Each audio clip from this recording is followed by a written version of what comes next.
In the early 2000s, THQ was a household name, an unpredictable force that gave rise to a barrage of action games.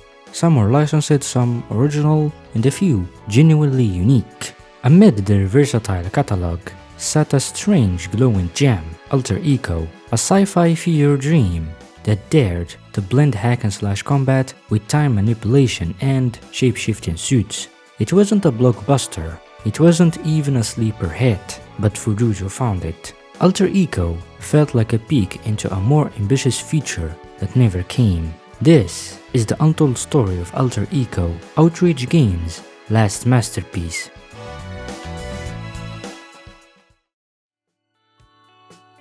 To learn how Alter Ego came to life, we have to wind the clock all the way back to 1997. After the success of Descent 2 both critically and commercially, Matt Tushlock and his right-hand man Mike Cullis decided it was time to go their separate ways, creatively at least. Parallax Software, the studio behind Descent, was split into two new entities. One became Volition, the studio that would make Red Faction and, eventually, Saints Row. The other became Outrage Games. Outrage's first move was a natural one, a return to the labyrinth corridors of Descent. With Descent 3, lightning struck once again. The game managed to recapture much of what made its predecessors so beloved, earning solid reviews from critics and longtime fans alike. But despite its strengths, it failed to match the commercial success of its predecessor. Still, the team pressed on. Soon after, development began on a bold new project, an interesting sci-fi title called Rubu Tribe. It was colorful, experimental, and unlike anything else on the market, but after nearly a year and a half of development, the plug was pulled. On April 2, 2002, Rubu Tribe was officially cancelled after Outrage couldn't find an interested publisher, and with THQ acquiring the company the same year, Rubu Tribe was ultimately axed, and in its ashes Alter Ego was born. But when exactly did development on Alter Ego begin, and who was the mind behind its reality warping concept?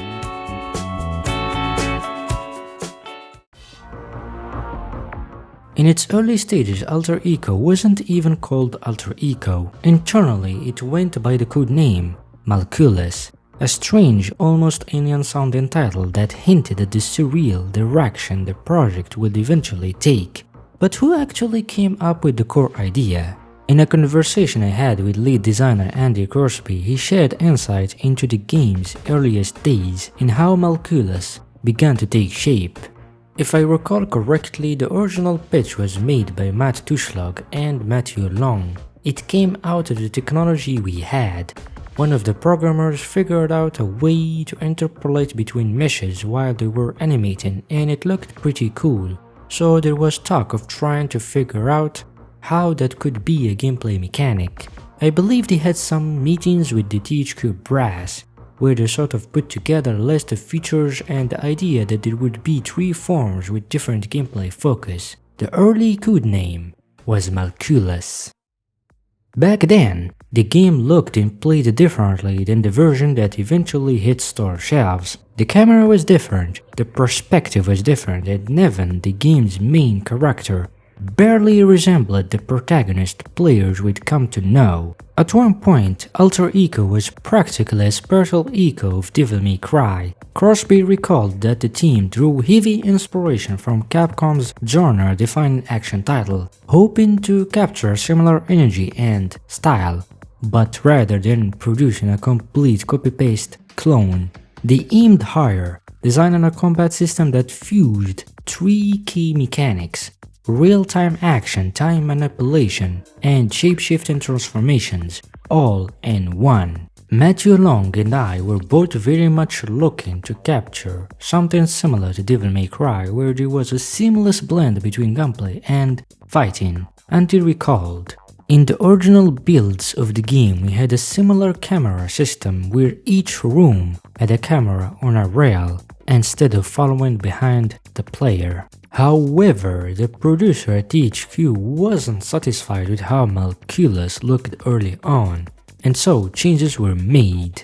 It was much more cinematic, but the THQ producer felt that it led to too many situations where you couldn't really see what you needed for the combat, enemies getting hidden by walls or whatever. Andy explained. So we eventually switched it to the camera that ended up in there. We also couldn't get to the 16 FPS we wanted, which slowed down the fighting a lot and made it feel more like a slugfest than a crisp fighting game. But it led to more interesting and cooler animations, so it wasn't a bad compromise. In their pursuit of originality, Outrage Games didn't just stick to the conventional playbook. While most developers at the time borrowed ideas from the same small pool of bestsellers, Outrage cast a wider net, drawing influence from genres and titles that, while popular, weren't typically associated with fast-paced action games. Their approach blended unexpected mechanics, artistic flourishes, and rhythmic pacing in a way that felt unorthodox for a sci-fi brawler. In an old key way, developer Matthew Long shared a glimpse into that creative process. He explained that the team wasn't afraid to step outside the action genre and experiment with ideas that might have seemed unusual for the type of game they were making. The result was a hybrid of systems and styles that gave Alter Ego its surreal edge and distinctive identity. Early on, we were very much inspired by microscopic photography, cords of muscle fiber, glowing nerves, and things like that. We also looked to the sea, things like jellyfish and various microorganisms. As far as existent art, the concept work of the Panzer Dragoon games was very inspiring, and the occasional Rodney Matthews painting. I think you can see all of these influences in our worlds. On the other hand, Andy Crosby expanded on this by sharing some of his influences. Another inspiration was that since I am a musician, I wanted to see if we could stick some rhythm game elements in. I was somewhat into Parappa the Rapper also. Andy further expanded by sharing some of the challenges he faced and how he felt some of the mechanics suggested during development just didn't feel like they belonged in Alter Ego. Originally, in the pitch meeting, one of the ideas they came out with was that they wanted a slow down time mechanic, and I thought that was gonna be too much of a copy of what The Matrix was going to be doing, which was coming out around the same time. So I tried to make it more abstract with the time dilation we ended up with. It was actually pretty challenging to convince everybody to get on board with the concept, but it became a pretty fun little mini game. It was also kind of problematic as the testers got so good at using it that they could just destroy the levels way more quickly than was anticipated, so we tuned it with more fights and more enemies. These early shifts, subtle on the surface but massive in impact, marked the beginning of Alter Ego.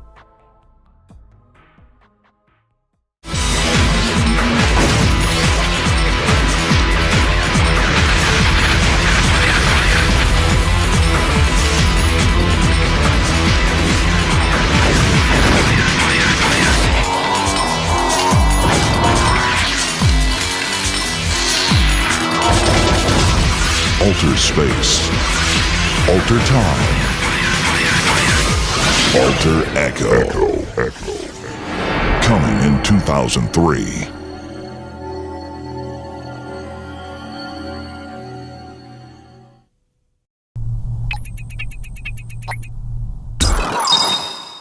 While the exact start date of Alter Ego's development remains a mystery, one thing is certain: the concept had been gestating at Outrage Games for quite some time.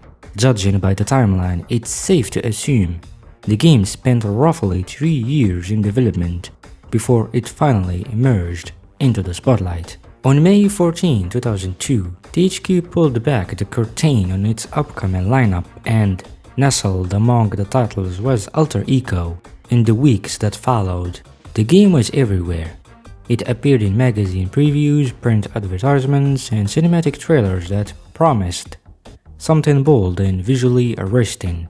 The marketing push was powerful, and for a moment, It looked as though Alter Ego might become a financial powerhouse, positioned to draw players into a world of colorful shifting armor and reality-bending combat. But first impressions, as we know, can be deceiving.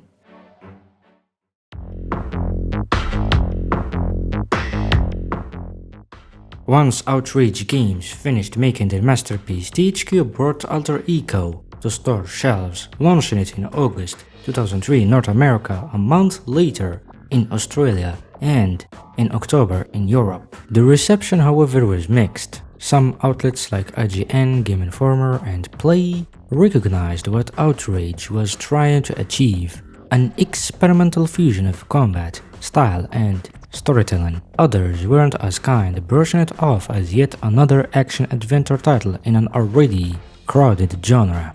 Critically, Alter Ego hovered in a grey area, praised for its ambition yet faulted for its execution. Commercially, it didn't move the needle, much like Sphinx in the Cursed Mummy, another THQ title released around the same time. Alter Ego faced difficulties in standing out in a market that had begun turning its back on colorful, teen-oriented platformers. The timing was unforgiving. The industry had shifted and Outrage Games' efforts went largely unappreciated. What followed was a quite curtain call. THQ eventually shut down Outrage Games, and Alter Ego was put to rest, remembered only by a niche few. But one question has lingered in the minds of those who did remember it: was there ever a plan for a sequel? Andy Crosby finally answered that question years later.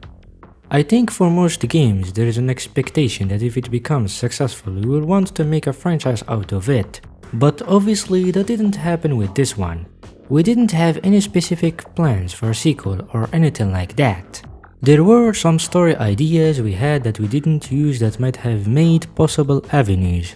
One thing was cults of people who worshipped the iconoclast and formed different between the religious factions, and also the idea of a bit of it escaping and taking over another planet or other biomes, like what would a swamp or ocean planet look like with the planet taken over. In the end, Alter Ego was never destined to become a sprawling franchise. Perhaps in another timeline where the market was more forgiving and timing more kind, it might have found its audience and changed the course of Outrage Games' future.